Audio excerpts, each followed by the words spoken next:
初咧喺呼召呢一個本地宣教士時間咧，其實係有咩原因咧？你係決定呢一個嘅事務咧？清晨咧，天未光嘅時候咧，我見到一個異象啦。我睇到咧，我自己好似一個好細嘅生日蠟燭咁樣，有個聲音同呢個蠟燭講：你去啦！嗰個蠟燭咧就講啦係，我唔去啦，因為我太細啦。我出去嘅時候，一陣風就吹熄咗我嘅蠟燭嘅位。咁但係個聲音就話：你去啦！呢個蠟燭咧就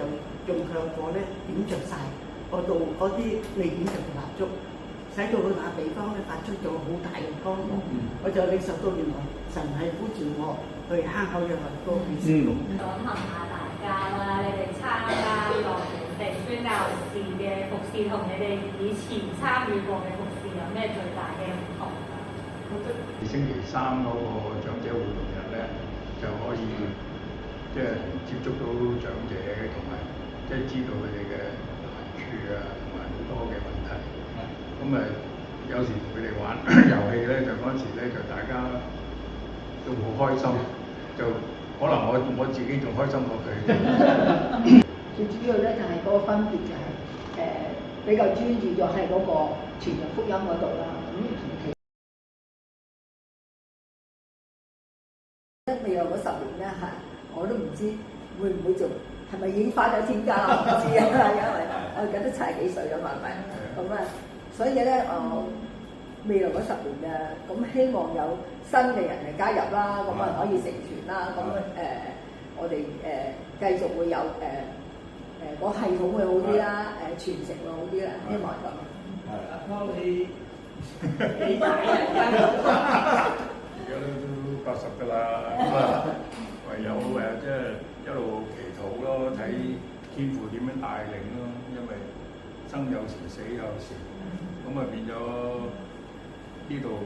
侍奉係好開心嘅，即係都見到好多長者返天家咁樣。咁呢就係，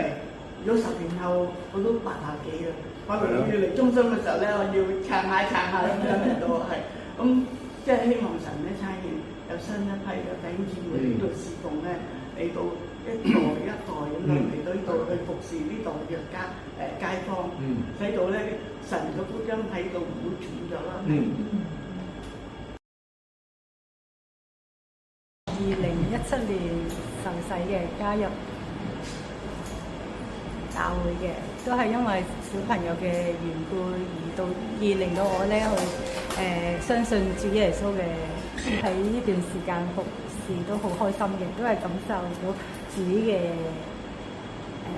即係預備啦，同埋祝福啦。18年受洗嘅，咁咧就多數就喺呢個普倫社嗰度咧就崇拜，